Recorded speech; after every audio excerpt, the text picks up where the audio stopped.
Fjouwer heats werden er te vrienden van het onder finale te weer. En de Friesen Jannik de Jong en Dirk Fabriek rieden sterk. Jannik de Jong stier na 3 heats op het tweede plak. En wil in de laatste heat liefst het maximale aantal punten halen om een goed startplek te krijgen in de finale. De man uit nummer 3 en de groene cap is Jannik de Jong. En hij pakt vlot de leiding. Volgend door de Duitser Matthias Kreuger en de Brit Paul Cooper. De races dienen nog wat stof opwaaien. Het publiek kreeg in de bochten de volle laag over haren heen.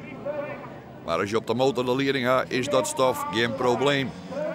Jannik de Jong, hij pakt je de volle map van 5 punten en komt bij 18 punten in de finale.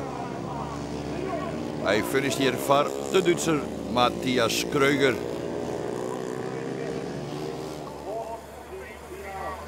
Dan maar wat wetter over de baan. Maar dat zou het stof net lang keren. Dirk Fabriek, hij hier juist de ene pikstart naar de oren. Hij was in 3 heats eerste en 1 keer tweede. Maar 9 punten stapt hij als eerste de finale in en mag hij als eerste zijn startplek kiezen voor de A-finale. Hij finisht hier voor de nummer 2 Daniel Warwick uit Engeland en de Brit Charlie Sanders. Dan gaat het naar de finale toe. Het publiek sjocht er nou uit. En de wie aardig publiek, ondanks de warmte. Dan de finale. Mooi daarin Jannik de Jong met de groene cap en Dirk Fabriek links van hem met de gele cap. De start valt en het is voor het dadelijk waar Dirk Fabriek niet de pikstart had. Hij komt als eerste uit die eerste bocht. Jannik de Jong loopt dan op het 4e plak, maar snijdt hier de binnenbocht in. En pakt dan voor het dadelijk zijn 2e plak. Beide Friesen dus onder leiding in deze finale. Maar dan, de rode lampen, er is wat bad. Het blijkt dat de Brit Paul Cooper onderuit gegaan is. En dan krijgen we dus een herstart. Dat is nu voor Dirk Fabriek niet zo knap op kaploi. De tankjes moeten dan even bijvuld worden. Want er moet al punt genoeg wijzen om de finale uit te rijden. Paul Cooper mist dan. Nog 5 man uur in de finale. En opnieuw de start. Dirk Fabriek wordt er wat naar boeten dwongen. Jannik de Jong houdt in en houdt het binnenste spoor.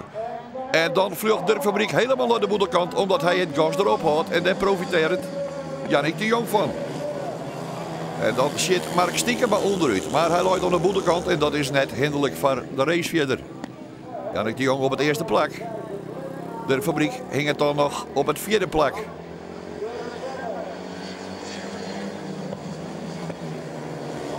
Vol gas terug de bocht heen. En dan ben je net in te herrien op dit parcours. Dirk Fabriek dan altijd 4e. We zien het dan naar voren te schouwen. Superieur zat Jannik de Jong deze finale riet. Hij komt net meer in gevaar. Hoeft net alle risico's meer te nemen. Maar kan Dirk Fabriek nog opschouwen in de race? Jawel, ja, hij is naar het 3e plakje opschoot. Tweede luidt de Fransman Mathieu Trésorier. Dat zult de volle wijze van het goeie. Nummer 1 wordt Jannik de Jong, dat is wel duidelijk. Trésorier op een aardige F te staan. En dan komt Dirk Fabriek als 3e oer de finish. En dan zal Jannik de Jong blij wijzen bij de herstart. Is het balen voor Dirk Fabriek. Ja, ik rond er heel gauw op in en dan moet je er altijd nog voorbij. En dat wie een hele mooie strijd wordt, dat weet ik 100% zeker. En wie er dan als winnaar uit de bus kwam, ik denk dat dat heel spannend was. Ja, ik heb een mindere start en ik denk, nou dan hou ik beter, probeer ik die hele eerste bocht vol gas. En je weet dat er wat gripplakken in zitten. Ik pakte precies zo'n plak maar op de achterwiel en vol naar boven en lijst achteraan. Maar beide mannen binnen de Gent op 21 juli in de finale van het EK in Bielefeld.